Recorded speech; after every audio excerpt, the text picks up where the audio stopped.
Hey, this is Anney and Samantha. And welcome to Stuff I've Never Told You, a production by iHeartRadio.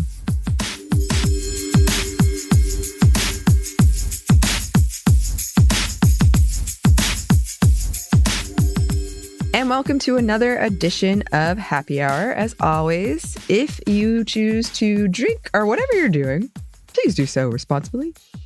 What are you doing, Samantha? Are you doing it responsibly? Always, because I get sleepy. Like, I just love how I'm now into the point of adulthood where I'm like, I don't party anymore. Or really, I never really partied. Let's be very honest. But I barely do any of that. I went to clubs for like a short span of time because I do love dancing.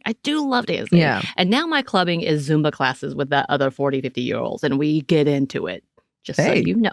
Anyway, but yes, I'm drinking coffee because I am tired and it feels groggy and it's cold again. Why is it cold? For the dear love of God. It is very cold here, and I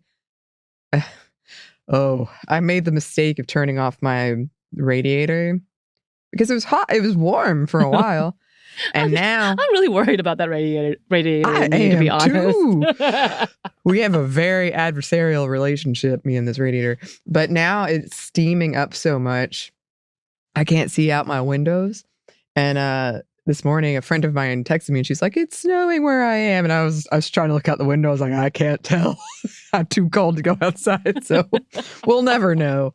I am drinking wine because today it's a wine. And I want to make this clear at the top. This is my opinion. This is my personal opinion. Okay. And I might ruffle some feathers in the acting community if we've got any actors listening. But, all right, Are you really doing something, huh? I feel like that was such a big warning.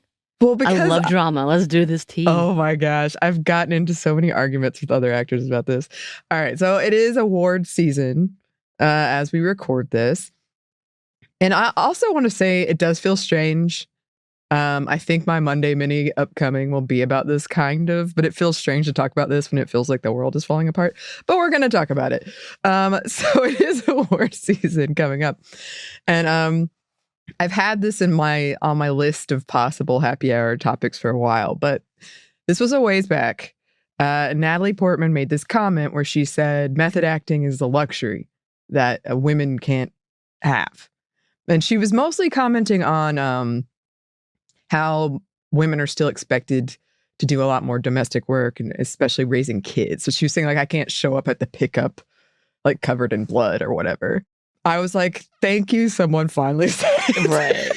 Right. I will get into it, but I've got a lot of thoughts about method actors. Some of them are very good and have produced really good performances. I will break it down in a minute. But I've always kind of had an issue with it. And I know for people, I think you know what method acting is. It's when someone, like, quote, becomes that character and they ask people to call them by that name. They like a lot of stuff like that. I do want to differentiate between that and doing your research. I think doing the research part is good. Like going to work at a factory for a month or whatever, as long as you're not a total jackass about it, I think that's good. I got a lot of thoughts about this, but that's different than what I'm talking about. I'm talking about Jared Leto is like one of the most famous examples of recent times. Oh, yeah. When he was in Suicide Squad, he was in there for 10 minutes, by the way. He basically just harassed the rest of the cast. He had like a assistant that would sneak into their dressing rooms and put things like rats or used condoms or fish heads because he's playing the Joker. And he was like, it adds a level. That's what the Joker does. It adds a level of surprise. And a lot of the other actors have spoken about it and it said it made them feel really uncomfortable. Makes sense. He's kind of said it's been over exaggerated. I am leaning more toward he probably did do that. But, you know, I wasn't there. I don't know. But that's what I'm talking about. That kind of behavior is what I'm talking about. I just feel that as a viewer of something, I can have the capacity to know okay, you're the Joker and you're a good actor and I'm scared of you. But I actually appreciate this more because I know as a human being, you're not that. You know what I mean? Right. Like, I have the capacity to differentiate between those two things. Right. You don't have to convince me you are the Joker. If you do, you've really freaked me out more than I think you wanted to. You can be a good actor and not convince me that, like, maybe you shouldn't be allowed near people. Like, there's a difference. Right. I think this all comes back to the understanding that if you're good at your craft, you don't have to change your personality. Like, it doesn't have to be that way. Like, it also kind of comes to people who are like, if you truly do this, then you're truly this. Like, as in, like, you're not validated until you're willing to push to a boundary. Yeah. That's not healthy. No, it's not healthy. And there have been a million examples of how it's not healthy. And there isn't a quote. It's frequently attributed to Laurence Olivier, but I don't think it's ever been proven he was like the one that said it. But it's, you know, my dear boy, have you tried acting? Like, you don't have to do these things. And it makes people, not just the other actors, it makes people on set uncomfortable. Like, one time I was working with somebody who said they were a method actor. He was playing a rapist.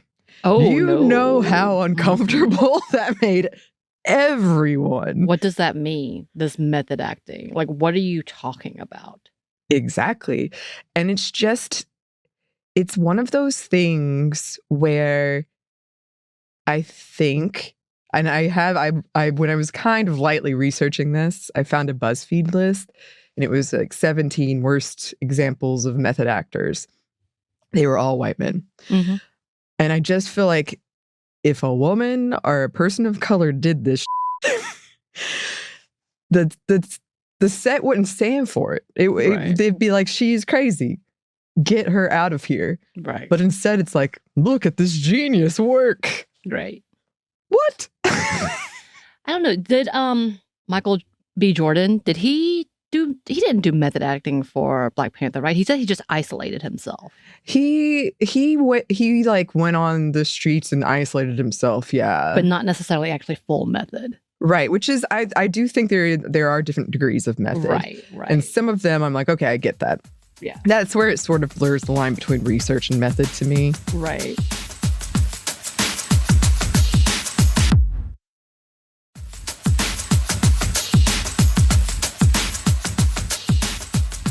I do think there are some method actors that are not as obnoxious and frankly kind of terrifying. One example is, I know a lot of actors who use accents all the time. Yeah. So like if they're doing an American accent and they're not American, they'll just start using that accent all the time. I think that's okay. Like I would weird me out if I knew the person. Right. But I understand that. Right. I think Renee Zellweger, she did that because she couldn't go in and out really well. And she said, if I lose it, I'm going to lose it. So I'm just have to keep it the entire time. Like, she would keep her English accent for Bridget Jones' Diary. Yes, which I get. That makes sense to me. Yeah. I agree it's still a little weird, but it makes sense. If I knew you personally and you had an accent, I would make fun of you the entire time. I would have a hard time not because I'm being mean, but I just think it's hilarious to see you doing the switch up. Yeah, it is. It's just odd. But I mean, another issue I have with this kind of hardcore method acting is it has led to instances of sexual assault and physical abuse, largely against women, because they were method, which I just think is ridiculous and unacceptable. And I don't, kind of going back to what you were saying, I don't think if you had to do that as part of a role, it almost feels like an excuse to me. It just kind of feels like an excuse to act like a dick. And in some cases, I think that's what it is. Right. In other cases, I think that people believe they're pursuing brilliance or whatever. Like, I'm really going to capture this thing. But if that's what it takes, then you can go. I don't need your brilliance if that's what it takes. And I'm going to say here, like, actors of all schools can be d***s. I know this is true. It's not just method actors. People who are just famous can be. People of like that I'm an artiste vibe can be. But I don't know. There's something about like, I was reading the examples in that BuzzFeed article about how people have done this. This just sounds like a jack to me. Right. I mean, also like there's a crossover too where they really say this is for film, and it's so much like The Last Tango. I was trying to remember which movie it was, which was Marlon Brando, and they assault a woman on camera, and the director and Marlon Brando, the director being because I don't want to just leave one Predator name out, being Bernardo Bortolucci.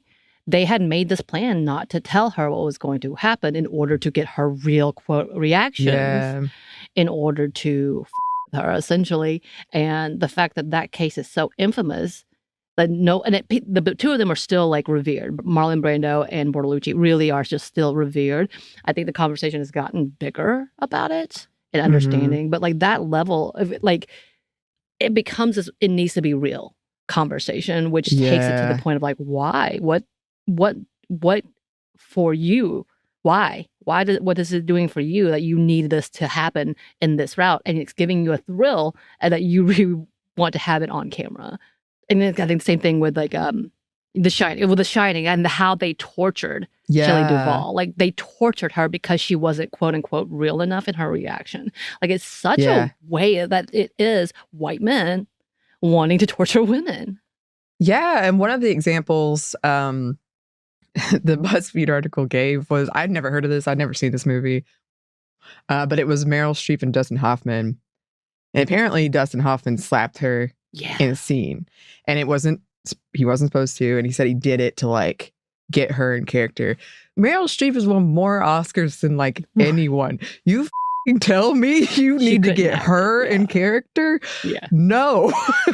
They hate each other, right? Did I make that up in my head? I feel like they really like disliked each other and never wanted to work with each other again with relevance to things like that. Maybe I'm going to look it up before I misrepresent myself here. But the director apparently told Meryl Streep, like, I'm sorry, you didn't need that. And she like nailed this scene, and she nailed the scene, and as she would have. Right. And so it's just so like, you made it about you. And you belittled her at the same time. And you hit her. Apparently he's abused her a lot. But that's the first literal quote that I see from a headline. This wasn't the only time Dustin Hoffman allegedly abused Meryl Streep. And this is from Screen Rant. So like the fact that he continued to do that to this woman, who I think had already been nominated for things, even though this was one of her earlier films. Yeah. Well, and that's the thing. I don't even know if he was on that list. He is a method actor. It feels like so much of it is causing harm to someone else. And then you're taking credit for, like, I'm sure probably in private conversations, he said, I made Meryl Streep who she is. Like, I was the one. She complains about it, but I, by doing this, helped her get further. And we've even talked about it with Bridget, like, is it Evan Rachel Wood, the music video? Yeah. And I was thinking about it too, because I was lying awake as I want to do when I'm wrestling with these topics. And I was thinking about the audition process. And I was like, did Jared Leto, who again was in that movie for 10 minutes, did he start the method acting for the audition? Or did he start it after? Because if you did the audition, you got the part, then I think you've already proven you can do it. I don't think you need this method part. Right. I don't know. Maybe he was doing it before, but like, He's such a bad actor. Maybe he needs it. There's a few that's like, you're genuinely good. You don't need this. Maybe Jared Leto, from his infamous times from being Jordan Catalano. Anyway, can't do it without it, especially for a 30-second like preview, because he is that baseless in acting. Say this and I'm about to get attacked, aren't I? This is why I tell you, we're ruffling some actor feathers right now.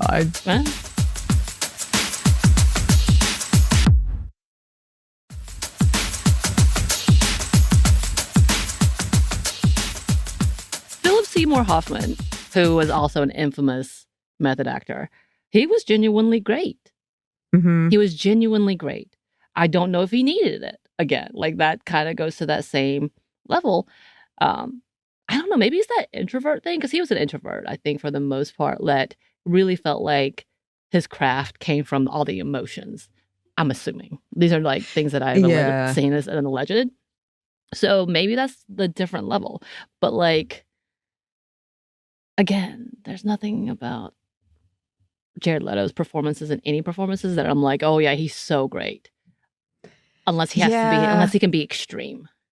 That's interesting because I wonder if I did think about this too because I was wondering if there's some level of insecurity around it of like when the critics come, when the award season rolls around, I want them to know I lived in the winter tundra to prepare, like, quote, dedication I put into this role and this character. Which, again, we've talked about this before. I think it was in our intimacy coordinator episode. But personally, if you're a good actor, then that doesn't really necessarily factor into what I'm thinking. And in fact, it might take me out of the performance. Like, I'm not sitting there thinking, oh, wow, they definitely lived in the winter tundra. I don't know.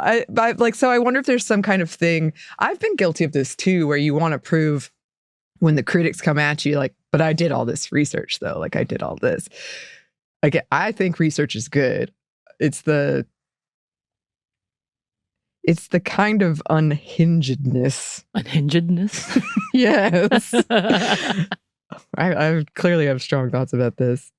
Of making everyone else uncomfortable and putting like yourself, your performance before everything. Because I think in a good movie or a good production, everyone's working together in a way. And sometimes somebody is such a good actor, method or not, that you are scared of them because they're doing so well and you don't hang out. But you still work together really well. Right. I mean, you know this isn't actually going to kill me. Well, like as I'm looking at Jared Leto's like list, like he played a serial killer. I don't know any of his films, and he did get several awards. So people are probably mad at me and be like, he is a great actor. I think he's a great actor when he has to play something extreme. Like that's different. When it's drama versus like actual minute, like detailed acting, that's different. I say as non-actor. But like, yeah, he won for Dallas Buyers Club. I remember he played a trans woman, which ruffled a lot of feathers because he's not a trans woman. So how did he method act for that? You know what I mean? Like there's a whole, like there's nowhere in life ever that he can understand what a trans woman has been through. Right. And so like there's a lot of questions in his method and when he wants to be method and how deep of a method actor he wants to be. I say this, I really just don't like Jared Leto, apparently. I'm sorry. That brought something out of me. I have his autograph. Okay. I had a huge crush on him when I was... Who didn't? When he was acting like an emo... to Mars. Like emo man, young, who wasn't creepy and all the other things. Yeah. And I want to say, like, when I think about... I've done some acting, and when I think about why I like imagining things, and I like... But I feel like I would never, ever... Maybe part of it is conditioning as a woman. I wouldn't want to make people so uncomfortable. I wouldn't want to do like that. And I think there's a health thing too, where you can be like, okay, let me turn this off for now. It's a stressful role. I'll be better if I can like recharge. I know some people will argue with me, but I just don't. I get the sentiment of I want to really get in the mindset of this person. But I also don't think that's a super healthy thing to just do and completely erase yourself and not think about anybody else. I agree. I mean, again, I think I'm going way back to like, because there has been a big conversation. Just because someone may not be enacting doesn't mean it's not something that's questioned by society. Because as a person on the outside, for me, I've heard people talking about this. People have had this conversation about, is method acting healthy? I think, again, like people like Philip Seymour Hoffman, who died of drug overdose. Like in general, to be famous and to be in that world alone is stressful. Yeah. So to like have that other layer of like, you want these deep, dark dramas that really get your name out there, which is a lot of like conversation. I think in the acting world, maybe I'm wrong, it's like big break. And often that big break is something controversial. Yeah. And that I can't imagine what kind of toll. Like just listening to people talk about, I had to listen to this one type of music in order to get me into this dark place. I had to think about these deaths and to get to this dark place. Like these things, or I had to go through my childhood trauma to get like, could not imagine living in that for 6 months to a year, saying that I can't let this go or I'm going to fail in this endeavor in my career. Like there's so many layers to that you have to have like a real conversation about what is worth sacrificing for entertainment. Yeah. And you know, we do see a lot of unfortunate early deaths in celebrities, and it's just people harmed. I mean, people harmed, and not just method acting. I mean, one time I did a scene once with somebody I was supposed to be pushing, and the next day I found out he had all these bruises. I still think about it. I feel so bad about it. But like those things, I don't know. I got a lot of thoughts about it, clearly. So maybe we'll come back. There's a lot to talk about with it, to be honest. Well, maybe we'll come back and do a full episode on it and not just my rants. But apologies to all the Jared Leto lovers. Apparently, I really don't like him. I don't know why. It came out strong. I know I did. I was like, this fool. My bad. He's the Joker. Well, listeners, if you have any thoughts about this, please let us know. You can email us at hello@stuffwe've-never-told-you.com. You can find us on Blue Sky at Mom Stuff Podcast, or on Instagram and TikTok at Stuff We've Never Told You. We're also on YouTube. We have a TeePublic store, and we have a book you can get wherever you get your books. Thanks as always to our super producer Christina, our executive producer Maya, and our contributor Joey. Thank you. And thanks to you for listening. Stuff We've Never Told You is a production of iHeartRadio. For more podcasts from iHeartRadio, you can check out the iHeartRadio app, Apple Podcasts, or wherever you listen to your favorite shows.